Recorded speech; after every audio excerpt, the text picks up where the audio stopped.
dia, seja bem-vindo ao nosso QGR 5K USA. E hoje é um QGR todo especial. Especial por quê? Porque a gente vai fazer um resumão do livro Monge que Vendeu Sua Ferrari. E a gente vai fazer o comentário aí do encerramento do livro, o resumão do livro, né? O que a gente aprendeu. Meu nome é Renato Gomes, estou falando aqui de Tampa. Eu gostaria de saber quem está com a gente aí na linha. Alô, Renato Gomes, o Renato Gomes. Adeus, estou aqui no Brasil. Hoje estou na cidade de São Paulo, a cidade que não para, só para no trânsito que nem eu parei ontem.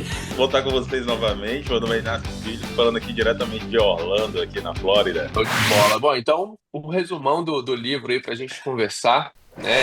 Ele acontece, é a história de um advogado, que é um advogado famoso ali da cidade de Nova York, e ele é um cara de muito sucesso, né? Alcançou ali os altos escalões, virou um parceiro, um sócio do escritório de advocacia, e nesse processo ele ganha muito dinheiro, né? Acumula riquezas, só que ele começa a sentir uma insatisfação muito grande no trabalho. Até que um dia, dentro da corte, ele tá ali fazendo o seu trabalho, ele passa mal, tem um ataque do coração e vai pra UTI quase. E naquele momento ele entende que, poxa, isso aqui não é tudo que tem na vida, né? Isso aqui não é tudo que poderia ser. Então ele decide vender as suas riquezas, e aí o símbolo ali do que ele vende ali é a Ferrari vermelha dele, né? Que já era um ícone dele quando chegava na corte. Então ele decide fazer uma viagem, vende ali as coisas que ele tem, começa a viajar pelo mundo até que ele chega na Índia e encontra um grupo de monges lá. A história se desenrola, ele tem um encontro ali com esse pessoal, o pessoal pega ele, dá uma treinada nele, ele tem umas experiências que acontecem ali com aqueles monges, e aí ele volta, né?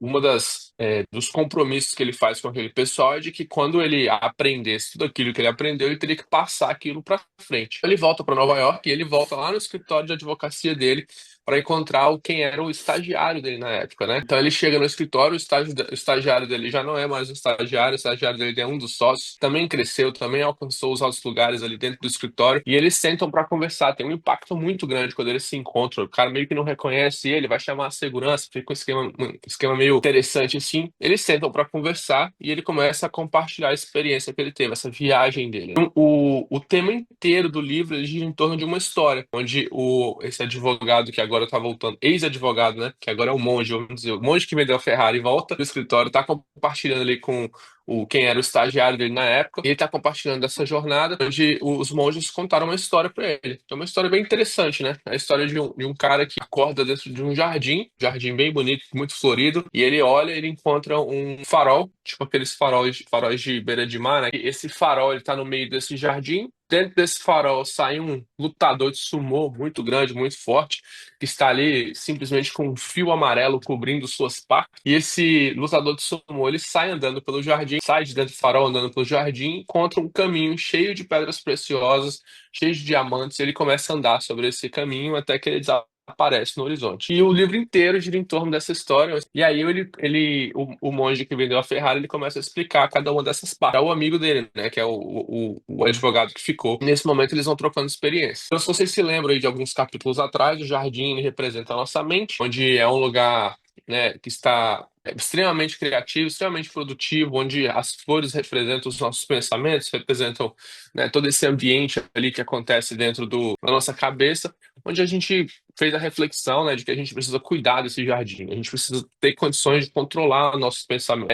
Uma das coisas que eu aprendi com essa parte do jardim, que eu converso muito aqui em casa, é que às vezes quando a gente está passando por uma situação, a gente começa a imaginar as possíveis possibilidades que vão acontecer, né, daquela situação que a gente está vivendo. Tem pessoas que tendem a ir para um lado mais pessimista, tem pessoas que tendem a ir para um lado mais positivo. Agora, em julho, tem uma grande decisão para ser tomada aqui em casa e a gente começa a pensar: não, mas e se der errado, isso aqui pode acontecer, né? Nossa, mas e se não acontecer do jeito que a gente está querendo, as coisas podem ficar ruins assim, assim, assado. Só que por outro, tudo isso é no campo imaginativo. A gente está, né, considerando ali o que vai acontecer. Tudo isso está acontecendo na nossa cabeça, que não aconteceu ainda, não é real. Então a gente pode escolher a história que a gente vai contar. Então eu tenho ativamente decidido em contar uma história melhor. Eu tenho ativamente decidido contar uma história com um final positivo. Então, no caso dessa decisão, poxa, mas e se der certo? Então pode levar a gente para esse lugar. Bom, e se der certo, vai ser dessa assim, dessa forma. Então a gente tem como treinar a nossa mente, né, para poder ser esse campo frutífero onde a gente pode escolher né, de forma figurada, as flores que vão florescer nesse jardim. Depois ele fala sobre esse farol que está dentro do jardim, e esse farol representa as nossas metas, os nossos objetivos. Então, o que que acontece? Quando a gente coloca metas e objetivos na nossa vida, a gente está aprumando o rumo que a gente está querendo chegar. Assim como no navio precisa de um farol para saber onde é que está a costa, para não entrar no continente ali com a embarcação, a gente precisa ter metas e objetivos para poder guiar onde a gente quer chegar. Não necessariamente como um final. Nosso objetivo não é chegar na meta ou chegar o nosso objetivo é traçar um caminho, seguir aquela jornada. Pode ser alterado durante o caminho, que pode ser reformado, que pode ser mudado, onde a gente pode e até deve ficar checando as nossas metas e nossos objetivos para que a gente possa aprumar ali para o rumo que a gente está querendo chegar. Aí depois a gente fala sobre esse lutador de sumô que sai de dentro desse farol e é um cara muito forte, muito poderoso e ele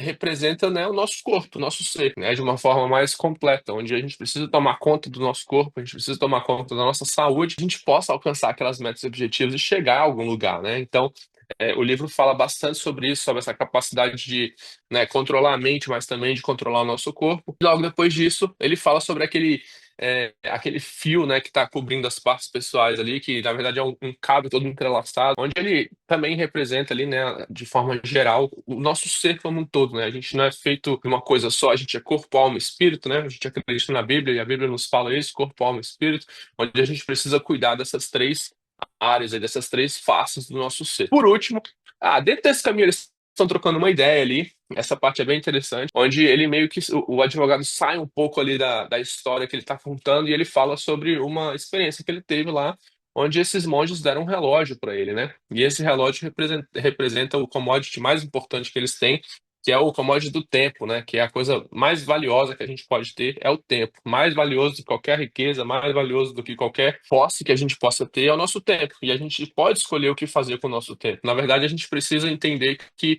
a gente determina o que que é importante, né? E aí, na troca que eles estão falando, ele fala, pô, fala como, por exemplo, o tempo de qualidade com os filhos. Ele fala sobre, por exemplo, onde no fim das contas é isso que importa, as pessoas, né? A gente sempre fala aqui que as pessoas são mais importantes do que as coisas.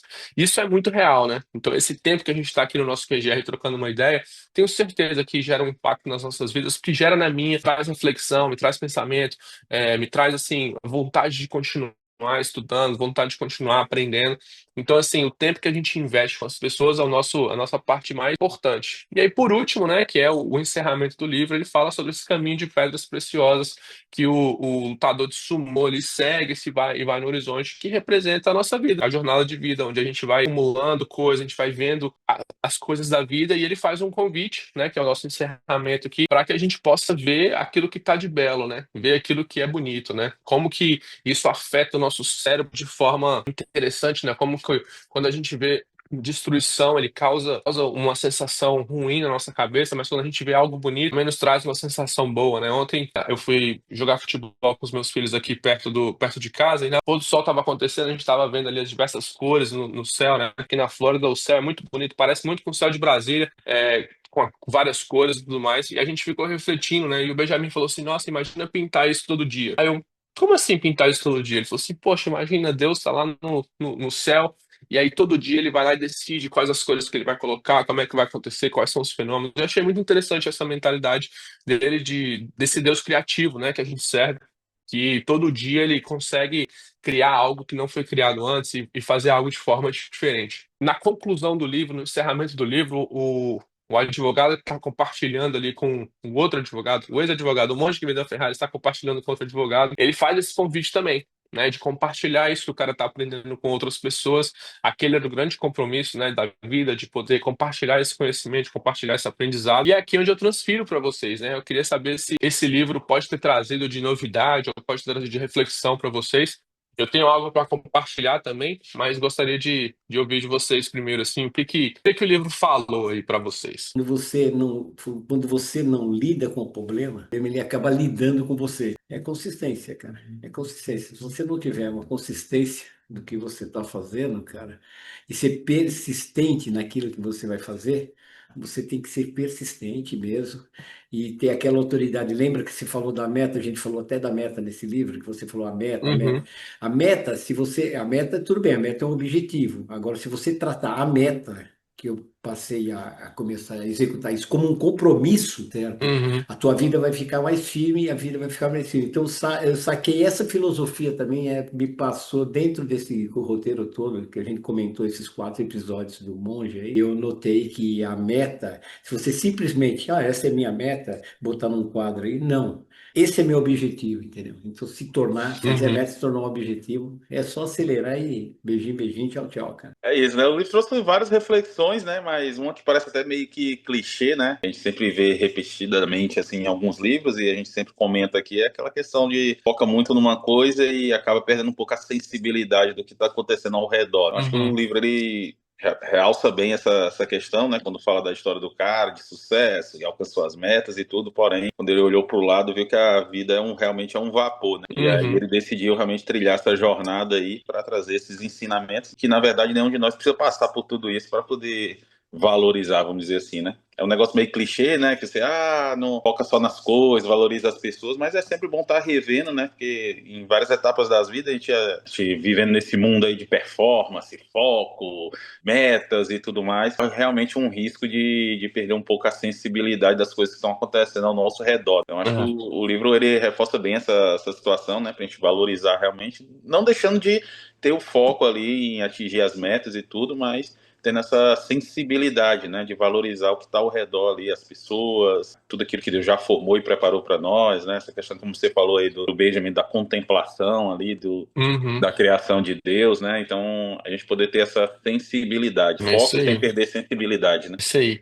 E aí eu queria compartilhar com vocês, né, algo que o livro mexeu bastante comigo, né? Primeiro que eu descobri que eu gosto demais desse tipo de livro, onde se conta uma história ao mesmo tempo que se transmite uma mensagem. Acho que é muito inteligente, se alinha muito, porque na minha cabeça também se alinha muito com a Bíblia, né? A forma como Jesus ensinava através das parábolas, despertou em mim também uma vontade de escrever. É algo interessante. Espero que consiga ter disciplina aí, como a Adelso falou, né, para botar em prática aquilo que a gente tem aprendido e escrever algo mesmo que possa ser registrado, né, e colocado para frente. Mas uma coisa que mexeu bastante comigo, e esse livro realmente foi um catalisador para isso, foi a questão do jejum, né? Logo no início, quando ele começa a falar sobre a questão do jardim ali da mente, ele fala sobre essa questão de como controlar, né, a mente, como conseguir controlar. E ontem completaram 31 dias de jejum, que foi o tempo que a gente chegou desse capítulo aí, 4 semanas, onde eu tenho sido consistente, tenho conseguido fazer. Eu falei um dia, na primeira semana, não foi falhado, eu meio que coloquei uma meta e falei assim: eu vou fazer o jejum por 6 dias e no sétimo eu vou liberar e aí eu dou uma relaxada. E aquilo foi muito ruim, porque quando aquele dia ele meio que quebrou tudo, como se eu tivesse recomeçado do zero, e eu falei, não, agora eu vou de cabeça e não vou parar. Eu tenho visto um impacto muito grande na minha casa com isso, assim, sabe? A mudança de disciplina, a mudança de estratégia, onde os meus filhos sabem, tipo assim, depois desse horário eu não como mais. Então, até aquele horário eu paro para comer, eu janto antes de todo mundo. E se a gente tá na rua, eu levo comida e, enfim, e eu vejo que causou um impacto. Mas assim, causou um impacto nos outros, e isso pra mim é interessante, mas pra mim tem sido algo extremamente diferente, diferente mesmo, assim, esse controle de entender que o nosso corpo ele é muito viciado em hábitos, onde eu sempre duas coisas libertadoras, assim, né? Eu cresci com uma mensagem sobre a minha vida que eu tinha hipoglicemia, onde a qualquer momento minha glicose baixava e eu poderia desmaiar. Cresci com isso, porque um evento, quando eu tinha 8 anos de idade, 9 anos de idade, fui tirar sangue, depois que tirei o sangue, peguei o café da manhã, desmaiei no hospital. Me disseram que eu tinha hipoglicemia, mas ninguém nunca checou meu açúcar. Não me lembro do médico chegar lá e fazer aquele negocinho do dedo e falar assim: sua glicose baixou. Criou-se meio que uma tradição em cima daquilo, e aí eu fui fazer um exame de rotina alguns meses atrás e conversei com o médico. Eu falei, olha, eu tenho esse negócio de hipoglicemia. Mas como assim? Eu falei, não, porque a minha glicose baixa. Ela, mas você mede seu açúcar? Como é que você faz isso? Eu falei, pô, não meço não. Não, você não tem hipoglicemia não, isso é coisa da sua cabeça. Cara, aquela um segundo de consulta na minha cabeça fez, pô, não acredito que eu vivi minha vida inteira debaixo dessa palavra e eu me considero uma pessoa super inteligente. Nunca parei pra pensar que eu falei, como é que eu sei que eu tenho hipoglicemia se eu não meço meu açúcar? Sabe assim? Ela falou assim, não, são episódios que acontecem, talvez você fica muito nervoso, muito tenso e tudo mais. Então, quando eu nunca fiz jejum, porque eu ficava pensando, se eu ficar sem comer, minha glicose vai baixar e eu vou passar mal. E aí eu tô 30 dias fazendo jejum e não me sinto mal, não tive fraqueza nem nada. Às vezes eu fico com muita vontade de comer e eu descobri que isso não é fome também, é só vontade de comer, é só porque eu sou muito habituado a comer em certos horários. Então eu quebrei isso, tem sido muito bom, assim. Mas assim, até no domingo. E essa é uma coisa muito interessante. Esse do último domingo eu toquei na minha igreja, né? Então a gente chega lá às 8 da manhã e fica até as 2 da tarde, toca o mesmo grupo que tá tocando, toca em todos os cultos. E eu estava em jejum desde das 6 horas da tarde do dia anterior. E aí eu falei assim, poxa, hoje eu vou botar a prova. Porque eu não vou, eu vou estender meu jejum até depois do almoço. Quero ir para a igreja em jejum para poder. Eu sinto que eu fico sensível, sabe? Os meus sentidos ficam muito sensíveis. Minha audição, meu olfato. A Raquel brinca comigo que meu nariz não funciona, eu nunca sinto cheiro das coisas. E durante o período de jejum eu sinto cheiro de tudo e tal. Esse domingo eu fui em jejum, toquei em jejum os 2 cultos. Cheguei em casa depois de jantar e falei, cara, e não vou ficar irritadinho porque tô com fome, não. Vou ficar de boa, ninguém precisa saber. É eu que tô fazendo, é eu comigo mesmo e Deus, eu quero fazer algo diferente, né? Aquela máxima de que eu não posso esperar resultados diferentes fazendo a mesma coisa. Então, foi muito interessante, tem sido muito interessante. Então, ontem completaram 30 dias, hoje é uma data especial para esses 30 dias e tudo mais, mas assim, esse livro ele despertou essa vontade, tipo assim, não, peraí, mano, eu tenho que controlar a minha cabeça, pô, eu tenho que conseguir controlar meus pensamentos. Eu posso escolher contar uma história melhor, eu posso escolher nos momentos difíceis, imaginar um resultado positivo em relação àquilo, né? Isso tem sido transformador. Então, o jejum tem me ajudado bastante nisso e tem me ajudado a focar em outras coisas, né? Porque quando dá aquela vontade de comer, principalmente de noite, que é o horário que eu decidi que eu ia fazer, né? Eu tenho pulado a janta, é quando eu falo, pô, vamos assistir um pôr do sol aqui, galera, vamos dar uma volta, a gente mora na cidade perto de praia, vamos dar uma olhada no pôr do sol, vamos ver alguma coisa bonita e tudo mais. E é interessante como isso vai contagiando, né, as pessoas que estão em volta. Essa foi o meu aprendizado aí do monge que vendeu a Ferrari. Foi muito bom. Muito bom. Tenho ansioso para os próximos livros que a gente vai discutir aqui, porque esse aqui realmente foi bastante interessante. No fim das contas, eu consegui relacionar tudo com a Bíblia, cara. Tudo. Todos as mensagens, à medida que eu vou lendo, eu falo, pô, velho, eu acho tão bonito. Ó, falei até fui bem brasiliense agora, no, pô, velho. Eu vi o pastor da minha igreja, ele fala assim, eu acho muito bonito quando a ciência, ela consegue chegar naquilo que a Bíblia já dizia há muito tempo. Né? E eu achei muito interessante como esse livro ele conseguiu chegar em vários pontos que a Bíblia já fala há muito tempo, que é o que a gente vê que as pessoas estão procurando aí fora, que as pessoas estão procurando em volta da gente, tá na Bíblia há muito tempo. Né? Quando a Bíblia coloca, né, amar a Deus sobre todas as coisas e o próximo como a ti mesmo, ela tá colocando ali o relacionamento com Deus e o relacionamento com as pessoas, onde a gente precisa estar conectado com as pessoas. Para eu amar o próximo, eu preciso amar a mim mesmo. Então, como é que eu cuido do meu corpo? Como é que eu cuido de mim? Como é que eu posso estar bem comigo para poder ficar bem com os outros? Então, assim, cada um dos pontos, né? Cada um desses pontos que essa história do livro conta, eu ia relacionando com a Bíblia, né? Transformáveis pela renovação da vossa mente, né? Onde a Bíblia fala sobre como que a gente precisa estar mudando a nossa forma de pensar. E ali o Jardim, o cara fala sobre isso. Ele fala sobre o corpo, né? Do lutador de sumô. E a Bíblia fala que o nosso corpo é o templo do Espírito Santo. Então, eu preciso cuidar do meu corpo, preciso cuidar literalmente da carcaça aqui para que eu possa dar conta do Espírito Santo dentro de mim, para que eu possa alcançar outras pessoas. Então, assim, achei muito legal quando a gente vê que as pessoas estão buscando, a Bíblia já está contando. Né? E eu sei que eu tô falando pra caramba hoje, mas hoje é um resumão, então vocês vão ter que me engolir, igual o Zagalo falava. Mas, assim, uma experiência que a gente teve aqui em casa, a gente assistiu um filme esses dias que o Ian e a Suzana, que são os mais novos, ficaram com medo do filme. Falaram assim, pô, não quero assistir mais, não. Falei, então, beleza, não precisa assistir mais. Que é o filme chamado A Fonte da Juventude, né? Tá no Apple Plus. A gente assistiu, o Benjamin ficou vidrado. A gente ficou assistindo ali e no final ele ficou boladão, assim, porque essa fonte da juventude é a história de um grupo que está buscando ali essa fonte. Eles encontram várias pistas em pinturas. Um filme muito bem legal, muito bem escrito, cheio de fotografia incrível. No fim das contas, eles acham essa fonte que está é, debaixo das pirâmides lá de Pisa e tudo mais. É uma história bem, bem interessante. E no final eles encontram a fonte e tem duas pessoas ali que estão muito interessadas. Um dos caras que é o ator principal e o outro que está bancando financeiramente tudo, que era quem estava buscando essa fonte. O ator principal, ele entra na fonte, ele passa por uma transformação ali, um evento espiritual, e ele decide não beber da fonte, que ele fala, essa fonte não é para mim, não é para todo mundo. Essa história tá interessante. Ele, pô, não bebeu a fonte, mas o outro cara que bancou, ele queria muito aquilo, e ele entra na fonte, e ele bebe aquela água, E aí ele não dá conta, ele meio que ele começa a explodir ali dentro, o pessoal tem que sair correndo, porque a fonte vai se fechando, tudo aquilo vai se fechando, eles vão embora. E aí terminou o filme, o Benjamin ficou boladão, assim, ele falou, caramba, esse filme é muito, não sei, acho que eu não vou conseguir dormir. Aí eu falei assim, poxa, vamos conversar sobre esse filme? O que que eles estão procurando ali? Aí ele, pô, eles estão procurando uma fonte de vida eterna. Eu falei, nossa, que interessante, né? Eles estão buscando ali a fonte de vida eterna. E por que que você acha que o cara não bebeu? Ele falou assim, não, porque ele falou que não era pra ele, porque ele não tinha condição de beber aquela água, não tinha condição de beber aquela. Eu falei, por que que o outro cara que bebeu morreu? Ele falou assim, não, porque ele não era puro o suficiente pra beber aquilo. Eu falei, é interessante, né? Vamos vir pra Bíblia? Comecei a mostrar pra ele a história de Jesus, como que o que Jesus fala sobre isso. Eu falo, pô, Jesus, ele tava indo pra ser crucificado, ele sabia que isso ia acontecer. Ele chega pra Deus e fala, Deus, se for possível, passa de mim esse cálice. Ele fala, pô, Deus, se for possível, eu não queria não beber dessa água, porque agora quando eu beber, acabou tudo, né? Então ele reconhece aquilo lá. Ele tá, eu falei, conta a história também da mulher samaritana que tá no poço e Jesus chega para ela e fala assim: "Poxa, eu tô com sede, me dá água". Ela, não, você não pode pedir água para mim, eu sou samaritana, a gente não se mistura. Aí ele falou assim: "Pô, se você soubesse quem eu sou, você estaria me pedindo água.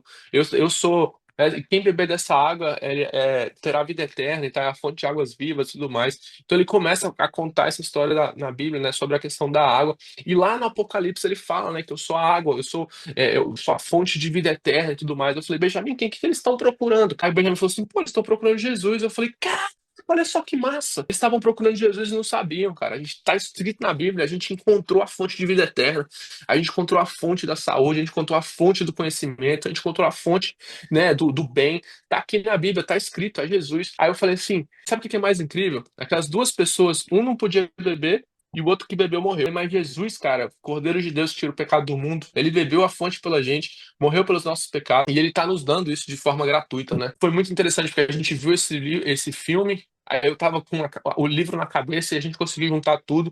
Um dia bem impactante pro meu filho aqui e pra mim também, né? Porque quando a gente vê, cara, olha só, é isso que as pessoas estão buscando. O pessoal tá buscando ali a fonte da vida eterna, né? A fonte, no caso do filme, é a fonte da juventude, onde eles podem ficar jovens e viver para sempre. E a Bíblia, ela conta essa mesma história, só que ela mostra ali uma pessoa que consegue beber daquela água, onde ela é a fonte da vida eterna, né? Onde está em Jesus Cristo, né? Que é o Cordeiro de Deus que tira o pecado do mundo, puro, sem pecado, onde veio, se fez carne e morreu por nós, ressuscitou para mostrar que é Deus. Tá aí. Assim, esse livro muito interessante. A gente agora abre para sugestões, né? Quem tiver sugestão de livro aí, manda pra gente. É isso, galera. A gente, terça-feira que vem, a gente se encontra de novo. Vamos buscar um livro que a gente vai trocando ideia no nosso WhatsApp. E a gente pode orar para encerrar. Deus, nós te agradecemos por esse dia, Pai. Te agradecemos pela oportunidade que temos de estar aqui, Deus. E Deus, de forma bem resumida, Deus, nós te agradecemos pelo teu sacrifício.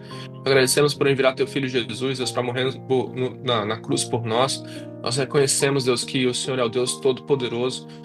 Nós acreditamos no teu filho, nós acreditamos na morte e ressurreição. Deus, nós reconhecemos que o Senhor é o Salvador das nossas vidas e nós nos entregamos ao Senhor, Deus. Que cada dia, Deus, a gente possa, Deus, nos alinhar com o Senhor, que a gente possa, Deus, buscar na Bíblia a nossa fonte de vida eterna, Pai. Nós te agradecemos por tudo isso, em nome de Jesus. Amém e amém.